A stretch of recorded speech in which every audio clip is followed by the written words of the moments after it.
ورحمۃ اللہ وبرکاتہ۔ الحمد للہ رب العالمین والعاقبۃ للمتقین نبینا وعلی آلہ واصحابہ اجمعین فمن تبعہم بإحسان الی یوم الدین، اما بعد۔ محترم علماء کرام، محترم بزرگوں، نوجوان ساتھیوں، پیاری ماں اور بہنوں، تمام قسم کی تعریف اس وحدہ لا شریک کے لیے سزاوار ہے جو تمام جہاں کا خالق و مالک ہے۔ بعد درود و سلام نازل ہو اللہ کے تمام پیغمبروں پر، تمام رسولوں پر، تمام نبیوں پر، بالخصوص ہمارے پیارے نبی سید المرسلین رحمۃ للعالمین جناب محمد الرسول اللہ صلی اللہ علیہ وسلم پر۔ میرے بھائیوں، دنیا میں ہر مسلمان یہ چاہتا ہے کہ کل قیامت کے دن وہ اللہ رب العالمین کی بارگاہ میں کامیاب ہو جائے، اسے جنت مل جائے، وہ اللہ رب العالمین کا دیدار کر لے۔ لیکن سوال یہ ہے کہ بندہ قیامت کے دن اللہ رب العالمین کی بارگاہ میں کامیاب کیسے ہو؟ کون سا ایسا عمل کرے کہ اس عمل کے بدلے اسے جنت بھی مل جائے اور وہ اللہ رب العالمین کا دیدار بھی کر لے؟ اس سوال کا جواب اللہ رب العالمین نے قرآن کے 16ویں پارے سورہ کہف کی بالکل آخری آیت میں دیا۔ اللہ رب العالمین نے کہا وَمَنْ كَانَ يَرْجُو لِقَاءَ رَبِّهِ، جو شخص اپنے رب سے ملاقات کرنا چاہتا ہے، فَلْيَعْمَلْ عَمَلًا صَالِحًا، اسے چاہیے کہ وہ عمل صالح کرے اور وہ اللہ رب العالمین کے ساتھ کسی کو شریک نہ کرے۔ لیکن سوال یہ ہے عمل صالح کسے کہتے ہیں؟ جس عمل کے اندر دو چیزیں پائی جائیں۔ پہلی چیز، عمل صرف اور صرف اللہ رب العالمین کے لیے ہو، اور دوسری چیز، عمل جناب محمد الرسول اللہ صلی اللہ علیہ وسلم کے طریقے کے مطابق ہو، تب جا کر ہمارا عمل صالح ہوگا۔ یعنی کہ من تعبد لا الہ الا اللہ کیف تعبد محمد الرسول اللہ، عبادت کس کی؟ عبادت صرف اور صرف اللہ کی۔ اور عبادت کیسی؟ عبادت جناب محمد الرسول اللہ صلی اللہ علیہ وسلم کی جیسی۔ عبادت صرف اللہ کی کرنی ہے، اور اسی مقصد کے لیے اللہ رب العالمین ہم کو پیدا کیا ہے۔ سورہ ذاریات کی وہ آیت جو بچوں کو یاد ہے، وما خلقت الجن والانس الا لیعبدون، ہم نے جناتوں کو اور انسانوں کو اس لیے پیدا کیا ہے تاکہ وہ میری عبادت کریں، اور ہم کو عبادت صرف اللہ ہی کی کرنی ہے۔ ہم نماز پڑھتے ہیں، نماز کے اندر ایک آیت پڑھتے ہیں، ایاک نعبد و ایاک نستعین، اے اللہ ہم تیری ہی عبادت کرتے ہیں اور تجھ ہی سے مدد طلب کرتے ہیں۔ اور اسی لیے اس سورے کو نماز کے اندر کمپلسری کیا گیا ہے، لا صلاۃ لمن لم یقرأ بفاتحۃ الکتاب۔ کیوں کہا گیا؟ کیونکہ یہ آیت ہم کو توحید کا درس دیتی ہے۔ آپ کبھی غور کیجئے، اللہ رب العالمین نے جتنے بھی نبی کو، جتنے بھی رسول کو بھیجا، ان تمام نبیوں کا مقصد صرف ایک تھا، وہ کیا؟ ان اعبدوا اللہ، اللہ کی عبادت کرو اور غیر اللہ کی عبادت سے بچو۔ تمام نبیوں کا مقصد یہی تھا۔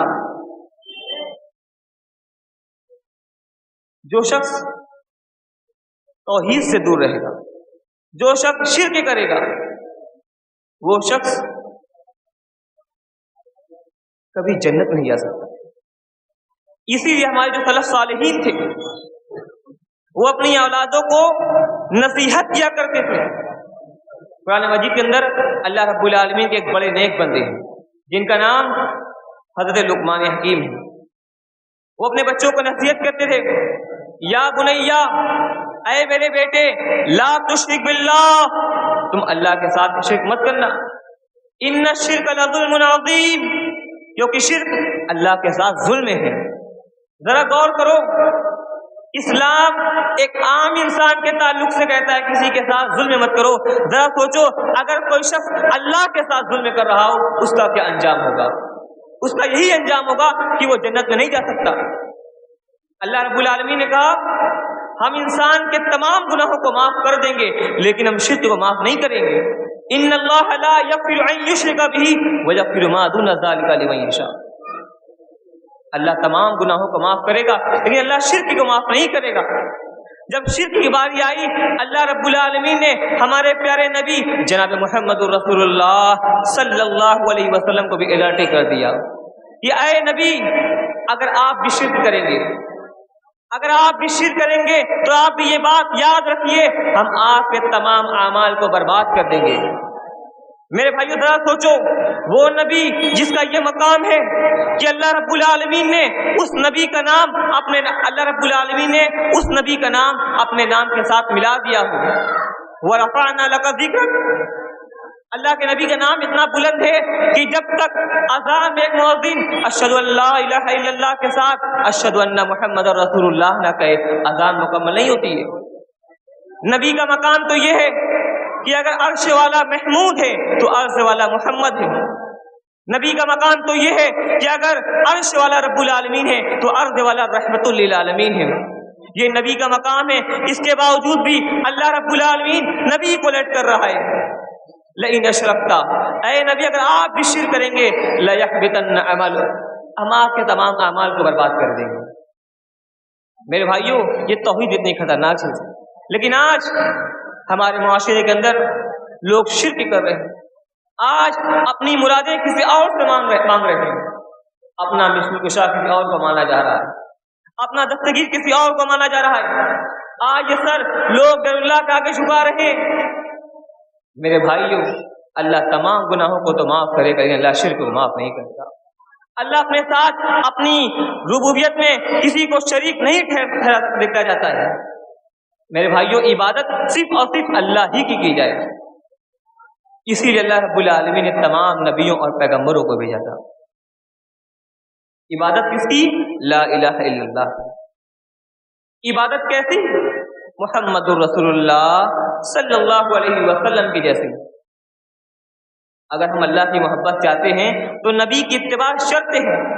اللہ رب العالمین نے کہا قل ان کنتم تحبون اللہ، اے نبی آپ کہہ دیجئے کہ اگر یہ لوگ اللہ سے محبت کے دعوے دار ہیں فاتبعونی، تو یہ آپ کی اتباع کریں، اگر یہ آپ کی اتباع کریں گے یحببکم اللہ، اللہ بھی ان سے محبت کرے گا۔ اور نبی کی اتباع کا کیا مطلب ہے؟ قرآن نے اس کو بھی کلیئر کر دیا، وما آتاکم الرسول فخذوہ وما نہاکم عنہ فانتہوا، میرا نبی تم کو جو دے دے تم اسے لے لو، اور میرا نبی جس سے منع کر دے تم اس سے رک جاؤ، یہی نبی کی اتباع ہے۔ اس لیے آپ دیکھیے اللہ رب العالمین نے ہم کو جتنی بھی عبادت کا حکم دیا ہے نبی کی اتباع شرط رکھی۔ عبادت ہم کو اپنے منمانی طریقے سے نہیں کرنی ہے، نبی کے طریقے کے مطابق کرنی ہے۔ اللہ رب العالمین نے کہا نماز پڑھو، اب نبی نے ہم کو نماز پڑھ کر دکھا دیا۔ اب اللہ رب العالمین کی بارگاہ میں وہی نماز قبول ہوگی جو نبی کے طریقے کے مطابق ہوگی۔ صلو کما رأیتمونی وصلوا۔ اگر کوئی شخص اپنے من مانا عبادت کرے کہ اللہ رب العالمین کیا اس کی عبادت قبول ہوگی؟ نہیں ہوگی۔ عبادت نبی کے طریقے کے مطابق ہونی چاہیے۔ ہم قربانی کرتے ہیں، ہم قربانی جو کرتے ہیں، قربانی ہم کب کرتے ہیں؟ نبی کی سنت یہ ہے کہ قربانی کو عید الاضحیٰ کی نماز سے پڑھنے کے بعد کیا جائے۔ اگر کوئی شخص اس قربانی کے جانور کو عید کی نماز سے پہلے کرے کیا اس کی قربانی قبول ہوگی؟ نہیں ہوگی، کیونکہ نبی کے طریقے کے مطابق نہیں ہے۔ اللہ رب العالمین کو وہی عمل چاہیے جس عمل کے اوپر جناب محمد رسول اللہ صلی اللہ علیہ وسلم کی مہر لگی ہو۔ ہم دعا پڑھتے ہیں، جو دعا نبی سے ثابت ہے ہم کو وہی دعا پڑھنی ہے۔ اللہ کے نبی صلی اللہ علیہ وسلم ایک صحابی کو دعا سکھا رہے تھے کہ اے میرے صحابہ، جب تم بستر پر سونے کے لیے جاؤ تو تم وضو کر کے آؤ اور داہنے کروٹ لیٹ کر سو اور تم یہ دعا پڑھ لو، اللہم اسلمت نفسی الیک ووجہت وجہی الیک والجأت امری الیک لا ملجا ولا منجا الیک آمنت بکتاب الذی انزلت والنبیک الذی ارسلت۔ نبی صحابہ نے دعا یاد کر لی، جب صحابہ اکرام نے دعا یاد کر لی تو وہ صحابہ اللہ کے نبی کو دعا سنانے لگے۔ اللہ کے نبی دعا سنا رہے ہیں، اللہم اسلمت نفسی الیک ووجہت وجہی الیک وفوضت امری الیک والجأت ظہری الیک رغبۃ ورہبۃ الیک لا ملجا ولا منجا منک الا الیک آمنت بکتاب الذی انزلت والنبیک الذی ارسلت۔ جب صحابہ یہ دعا پڑھنے لگے، سنانے لگے، صحابہ نے والنبی کا کی جگہ والرسول کا پڑھ دیا۔ اللہ کے نبی نے کہا میں نے تم کو والنبی کا سکھایا تھا، تو نے والرسول کا کیوں پڑھا؟ جبکہ غور کرو، نبی اور صحابہ میں بہت زیادہ نبی اور رسول میں بہت زیادہ فرق نہیں ہے، لیکن اس کے باوجود بھی اللہ کے نبی نے کہا نہیں، میں نے تم کو جیسے بتایا ہے تم کو ویسے ہی کرنا ہے۔ پتہ یہ چلا عبادت جناب محمد رسول اللہ صلی اللہ علیہ وسلم کے طریقے کے مطابق ہی ہونی چاہیے، جیسی آپ نے کیا ویسے ہی کرنا ہے۔ لیکن آج مسلمان کا کیا حال ہے؟ عبادت اچھی لگ رہی ہے، بڑا دیکھنے میں بڑا اچھا لگ رہا ہے، اپنے من مانی طریقے سے عبادت کری جا رہی ہے۔ شوال کی 12 تاریخ آتی ہے، کیا ہوا صاحب؟ نبی کی محبت میں جشن منایا جا رہا ہے۔ شعبان کی تاریخ آتی ہے، کیا ہوا بھائی؟ اب ان کو حدیث مل گئی۔ آج کی رات کون کون سی بات ہو رہی ہے دیکھتے، آپ خود دیکھ رہے ہیں۔ آج کی رات ہمارے کتنے مسلمان بھائی قبروں پر جاتے ہیں، اپنے مرحومین کی حق میں مغفرت کی دعا بھی کرتے ہیں۔ آج کے دن ہماری کتنے مائیں اور بہنیں ایسی ہیں جو روزہ بھی رکھتی ہیں، جو 100 رکعت نماز بھی پڑھ رہی ہیں، اور ہم ان پر اعتراض کرتے ہیں کہ صاحب تم عبادت مت کرو۔ دیکھو، ہم کو دقت عبادت سے نہیں ہے، ہم کو دقت اس بات پہ ہے کہ یہ عمل نبی اکرم صلی اللہ علیہ وسلم کے طریقے کے مطابق نہیں ہے۔ آج ہمارے سماج میں سال کے 12 مہینے بدعت و خرافات دن بدن بڑھتی رہتی ہے۔ کوئی مہینہ ایسا نہیں ہے جس مہینے کے اندر بدعت نہ ہو۔ شوال کا مہینہ آتا ہے، نبی کی محبت کے نام پہ جشن من رہا ہے، اور آج کی تاریخ تو آپ دیکھ رہے ہیں۔ آج آپ دیکھیے کتنی بدعت و خرافات ہو رہی ہیں۔ نبی اکرم کی وہ حدیث، جس سماج کے اندر بدعت جنم لے گی اس سماج میں اس ماحول سے سنت جانے لگے گی۔ اور آج آپ دیکھیے جس قدر ہمارے سماج کے اندر بدعت و خرافات جنم لے رہی ہیں، اسی طریقے سے سنتیں جو ہے لوگ اس پر عمل کرنا چھوڑ رہے ہیں۔ حدیث سے ثابت ہے کہ محرم کی 9-10 تاریخ کو روزہ رکھا جائے، لیکن ہم نہیں مانیں گے بھائی۔ ہم کو جو ہے نبی کے نواسے سے محبت ہے، ہم ان کے نام کی تعزیہ نکالیں گے، جب ہم علاقے سے گزریں گے تو لوگ کہیں گے ہاں یہ پکا صحابی سے محبت کرنے والا ہے۔ نبی کی سنت کو چھوڑ کر بدعت کو پروموٹ کیا جا رہا ہے۔ کیا یہ عمل اللہ رب العالمین کی بارگاہ میں قبول ہوگا؟ نہیں ہوگا۔ اسی طریقے سے بقر عید کے دن پہلے یوم عرفہ کا روزہ، آج کتنے مسلمان ایسے ہیں جو اس روزے کو رکھتے ہوں؟ الا ماشاء اللہ۔ لیکن 27 رجب کی تاریخ آتی ہے تو صاحب پہلے سے تیاریاں ہوں گی، پورا گھر الرٹ رہے گا کہ ہم کو 27 رجب کا روزہ بھی رکھنا ہے۔ شعبان کی تاریخ آتی ہے، تیار ہو جاتے ہیں، صاحب آج کے دن ہم کو روزہ بھی رکھنا ہے، مرحومین کے حق میں مغفرت کی دعائیں بھی کرنی ہیں۔ اور تو اور گھر میں کھانے پلانے کے لیے کچھ چیزوں کا انتظام بھی کرنا ہے، اچھے پکوان کا بھی انتظام کرنا ہے، تاکہ ہمارے جو مرحومین ہیں وہ ہمارے گھر پر آئیں۔ کیا عقیدہ ہے بھائی؟ ہم جتنا بھی اچھا عمل کر دیں، اگر ہمارا عمل جناب محمد رسول اللہ صلی اللہ علیہ وسلم کے طریقے کے مطابق نہیں ہے تو اللہ رب العالمین کی بارگاہ میں قبول نہیں ہوگا، لاکھ ہم عمل کر لیں۔ ہم اگر زیادہ بھی عمل کرتے ہیں، بہت سارے لوگ یہ کہتے ہیں عمل ہی تو کر رہے ہیں، نماز ہی تو پڑھ رہے ہیں، قرآن کی تلاوت ہی تو ہو رہی ہے، قبرستان پر ہی تو جا رہے ہیں، اس میں آپ کو کیا دقت ہے؟ بھائی دقت ہم کو نہیں ہے، دقت ہم کو نہیں ہے، دقت تو آپ کو ہونی چاہیے کہ کل قیامت کے دن آپ اللہ رب العالمین کی بارگاہ میں نبی اکرم صلی اللہ علیہ وسلم کی زبانی سے جھکار دیے جائیں گے۔ پیارے نبی جناب محمد رسول اللہ صلی اللہ علیہ وسلم فرماتے ہیں قیامت کا دن ہوگا، میں حوض کوثر پر ہوں گا، میں اپنے امتی کو پانی پلاؤں گا، اور جو شخص حوض کوثر کا پانی ایک بار پی لے پھر اسے کبھی پیاس نہیں لگے گی۔ اللہ کے نبی کہتے ہیں میں اپنی امت کے لوگوں کو حوض کوثر کا پانی پلاؤں گا، لیکن جب میں پانی پلاؤں گا اپنی امت کے لوگوں کو تو اس میں کچھ لوگوں کو پانی پلاؤں گا، فرشتے آئیں گے اور ہمارے درمیان اور ہماری اس امتی کے درمیان روک لگا دیں گے، کہیں گے اللہ کے نبی آپ نہیں جانتے کہ یہ کون لوگ ہیں؟ اللہ کے نبی کہیں گے یہ میری امت کا ہے، مجھے سے حوض کوثر کا پانی پلانے دو۔